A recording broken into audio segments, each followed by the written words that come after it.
หนอแล้วเบลมึงไม่เข้าไปแชร์จอวะกูอัพหน้าจอเฮ้ยอะไรเนี่ยเดี๋ยวมันไม่เห็นเองเนี่ยมุ่งมากสูด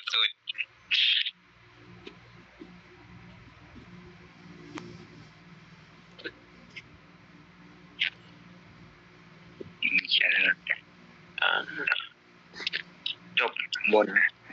โอเคครับพี่วันนี้หายยังไงดูกลางอีกครึ่งหลอดอะลุยโอ้โห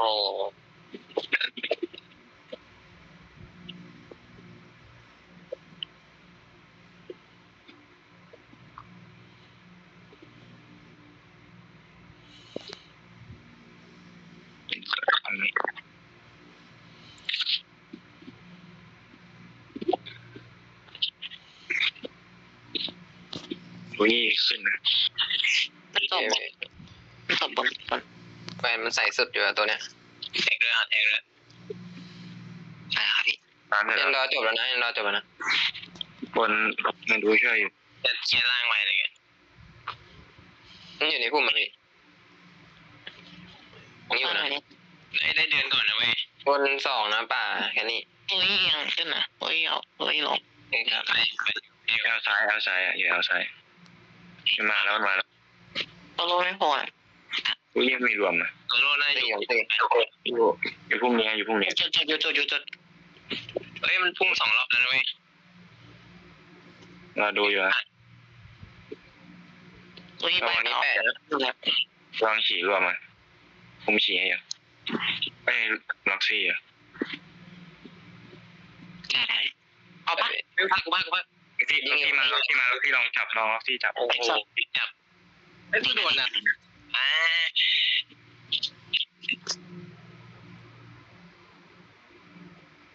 แต่ไม่ได้หิวนะมันฟิกไปแล้วล็อกซี่เอาหมดเลยอ่ะเอาหมดเลยพี่ผมมี8นะพี่ผมมี8นะสวยครับ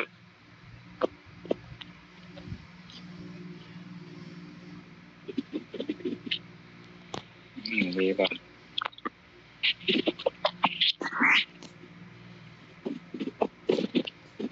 เวทตัวข้างลงล่างนะไม่ลงล่างจับแล้วโอเคตรงดังมาอยู่นะตอนโล่อยู่บนนะพี่น่าจะตีหลังอ่ะบนมี2นะไม่ล็อกที่จับแล้วโอเคมีได้ผ่านแล้วนะตัวโล่ลงไปกลางนะอีเรียกนะอะไรใช่ไหมไปดูอีได้ปะผมยังไม่เห็นแวนเลยอ่ะเอาไปแวนอยู่บนแวนได้ไปไม่มีผักนะเว้ยเจ๊พี่ไม่มีผักอ่ะผมลงบนมาอยู่บนโอเคแวนอันติแล้วผมมี15 วิอ่ะบ้านจอกซี่เห็นไซน์ไหมดูกลางให้หน่อยอุ้ยโหโดนตาตันดีได้ด้วย2 ไม่ได้เลยเดี๋ยวงัดให้กันก็ได้นี่การรู้แล้วผมมีไปแล้วเอ็นดอล่างนะเว้ยผมไปนะหักแล้วจะตายนะไม่เอ็นดอ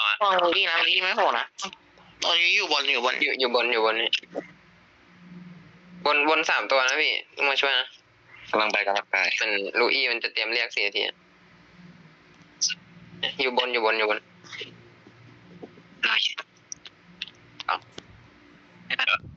ตัวโลมันออกบนตานะพี่ไม่หรอเล่นบนไปก็ได้เดี๋ยวล็อกซี่อยู่ล่างนะเว้ยยังอยู่บนอยู่เลยบนไม่นะบน3 ตัวเลยใช่พี่เดี๋ยวผมพยายามยิงตอนรอมันไม่น่าตีมันเรียกแล้วตายไม่ได้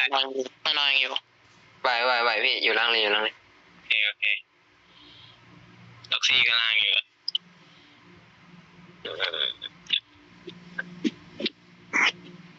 หมาเคียวไว้นะเว็บเนี่ยมันรออยู่ป่าแดงนะ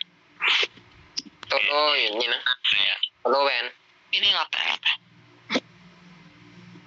ไม่โผล่มันยังไม่ตีตัวมันต้องมีตัวรับกลางมันต้องมีตัวรับกลางมันออกไอ้วับอะไรนะได้วับตัวโลนตีนะตัวโลก่อนได้ปะ ผมโฟกัสป้อมเนี่ยคิดหมดนะพี่คิดหมดนะ ฝั่งนู้นไม่ฝั่งต่อยเฮ้ยล็อกซีขึ้นโอเความาฝั่ง นี่ก่อนนะ นี่ มันมีซีขึ้น อ๋อตัวมา ได้บน เท่านั้นได้ป้อมอยู่แหละผมว่าพลิกจับไปแล้วอะพี่ แบนมาเป็นไร ดู คุณในสองดูอยู่นี่ ก็อยู่ที่ไหนปั๊บในมา เดิน ให้ให้เวลา3 วิ โอ้โห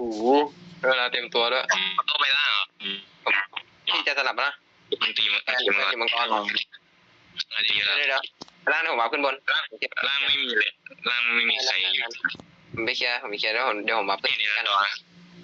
บนไหวบน4 ล่างเรายี่สิบเรียกล่างนะเราดู ตัวโลดอยู่นี่มาเรียกมีคีมนะเว้ยได้ ข้างล่างระวังนะ เดี๋ยวมันไม่มีมันเอานี่มัน ผมมาไปบน หลับ นะ ทำไม่ได้มาตีกลางเลยปะ มันกำลังไปกลางนะต้องดีนะ กี่นิดกู น่าจะได้6 เม็ด 1 กูไม่ไหวอยู่ เคลียร์บนอีกเวฟนะผมเคลียร์ ว่า โอ้โหเน็ต จริงพี่มันเป็นอะไรไม่รู้เนี่ย เน็ตเป็นรี่วะ นี่ผมหาจัดเลยตอนเนี้ยห่วงในแอลนะเนี่ยมันยังไม่เตะ จะเสียงยังปิงอ่ะล่างไปตัวโลอยู่ล่าง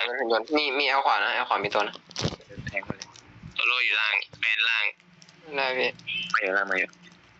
กำลังลงไป ด้าน3ด้วยดอด้วย ดูที่อยู่กลางล่าสุด ไปไปทางไปเอาตัวโลก็ได้นะ ล็อกซี่มาด้วยนะ มีฟิกภาคอยู่ลองมาเลย ทำคือปิกจับ นี่เนี่ยอุ้ยอีแค่แม่งโดนตัน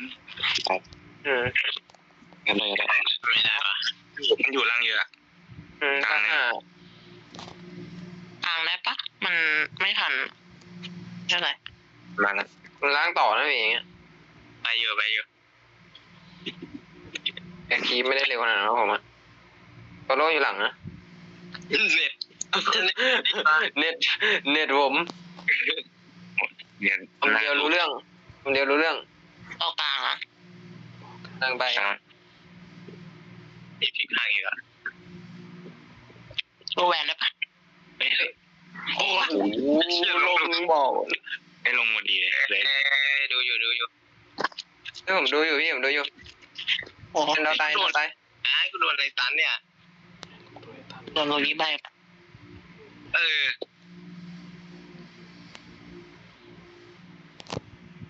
นี่อยู่เคลียร์กลางหลังล็อกซี่ขอ อันเซเวนเจ็บ แล้วผมพยายามยิงคีบอยู่ กูยังจะลองล็อก4บอกเน็ตบิลลี่ว่ะดูดิไม่ไหวแล้วอ่ะ มันหายไปแล้วเอียงลงล่างไปแล้วน่าด่าว่า ดูบิลลี่ดิ หลังแดงมีนะหลังแดงมี เน็ตไม่ไหวแล้วอ่ะ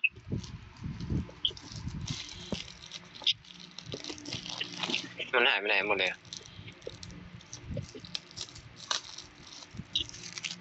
เดินจริง เฮ้ยของ โอ้บนนะเว้ย โตโร่สินะ เป็น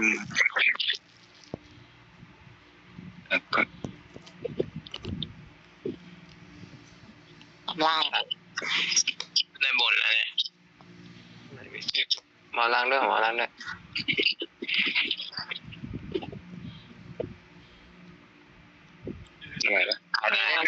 ดักโอ้โหกลาง3 ตัวนะ ได้นะ ที่ เอาแล้วเว้ย มันอยู่ตรงนี้4 ตัวนะอยู่หมดเลย ได้มุดต้นแดงแล้วเว้ย ระวังมันจับ ได้มุดอยู่อ่ะ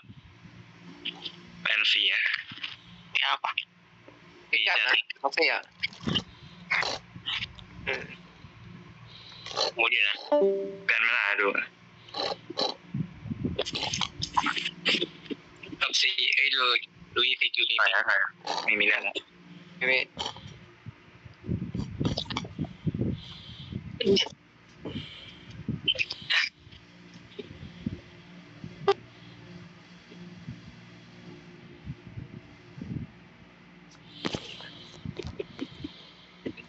อันนี้ถูกปะเนี่ย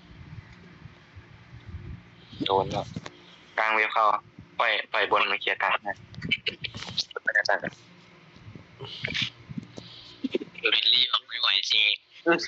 เน็ตไปละไม่ไหวจะเคลียร์กับค่ายนี้ ค่ายอะไรเนี่ย ไม่รู้ สีแดงแดงไม่ได้แต่ แดงกว่าเน็ต มี แบนแตก ให้มันอยู่ ผ ตร ม ง มี นี้ แปดนะผมมีแปดมี มันเตรียม 3 ทีแล้วไง ผมยิงมา มันสิ มันฟิกจับอะ มันฟิกไปแล้วเมื่อกี้ มีฟิกไก่นะ ใช่พี่ผมมีแปดอยู่เขาเราเปิดตานะ ให้มัน เอาวันจับนะล่างเลย เฮ้ยพี่ ไปเดี๋ยว มีฟิกต่างอ่ะอุ้ยมันจะตายอ่ะ โดนโลนติดโดนโลน มันฝั่งมาเนี่ยถ่ายแว่น ไปมา พี่ผมได้ฟรีได้แว่นก่อน เฮ้ยลุยว่ามาหลังลุยว่ามาหลัง มีแข่งแล้วเว้ยมีทำใหม่ด้วยมันขับไปนะล็อกซี่ แปะเฮ้ยมาแล้ว กลับมาไหมเนี่ย กลับมาช่วยดอให้ บนเลย แล้วรู้อีอะไรอ่ะ แล้วบนยาวเลยอะอย่างเงี้ยบนยาว ดีกูเป็นไรน่ะ เน็ตไหลไม่พอป้อมไหลด้วยนะ ได้จุ่มแล้ว แผลจัด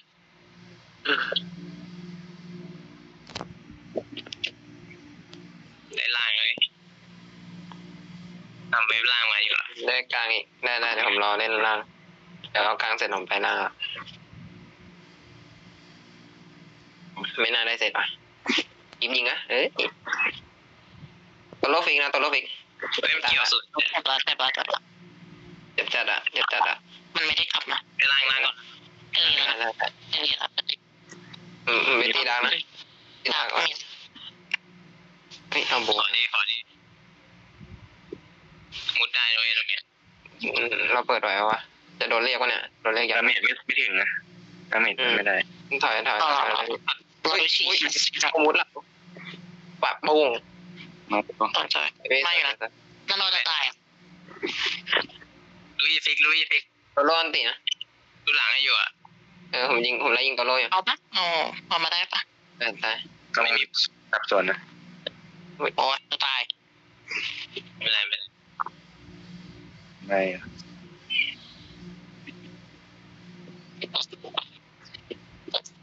เฮ้ยบิลลี่ไหวไหมเนี่ย รอแล้วกัน อยู่หน้าคลิปแล้วมันยืนนิ่งยังไงเนี่ยดีอ่ะ เดี๋ยวพี่ตัดแดง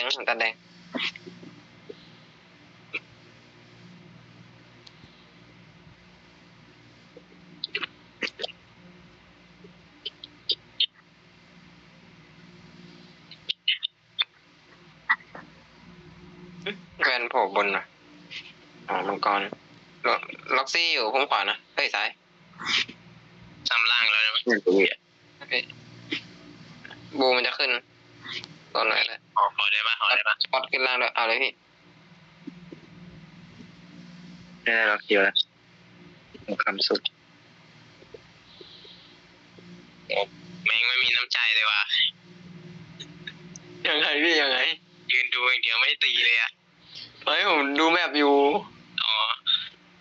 แมปไปด้วยเมื่อกี้ ใช่ ว่าตีพีคีแตก ตายเลยทีเดียวอ่ะมัน แล้วมันติ๊กจับอ่ะรวมมินิแบบ เรามา ระ แล้ว วังนะมันเป็นนะระวังนะก็เห็น ใช่พี่5 วิมันต้องติดล่างนะเราดาร์กเราชน ของหาบนพวกนี้ก็ได้นะมันไม่ค่อยเชียร์พวกนี้ ไปหมดดูพวกใหม่อะ พวกจูเนี่ย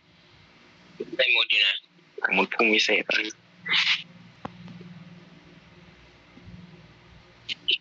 บิลลี่เปิดอ่ะดูหน่อยดิเลยไปรอไปมันเห็นแล้วนะว่าเราเปิดอ่ะเอ็นดอยอยู่บนนะดูอีเรียกได้นะ ระวังนะมันจะนั่น รอแวนฟิกเอาได้อะได้ปะ อุ้ย เป็นจับไปยังเนี่ยพี่ล็อกซี่อ่ะ รอดูดาวอยู่ ได้อะ เราเย็นกันโอ้โหเฮีย เอาแล้วพี่ล็อกซี่ไปนะตรงนั้นอ่ะ เราได้อะ ไปกันบ้านนะ เฮ้ยยังเป็นไรเนี่ย พี่ตัวโล่ปิดนะเอาด้วย มามีดาบแดงอะ โหลพี่ได้ยินปะผมแบบไม่ไหวจริงตอนนี้คือแบบเดินไม่ไหวเลย ไม่เป็นไร โอ้จับ ดีละ เอ้ยคีบเข้านะคีบเข้านะ ทับตะคีบเอาอยู่ ว้า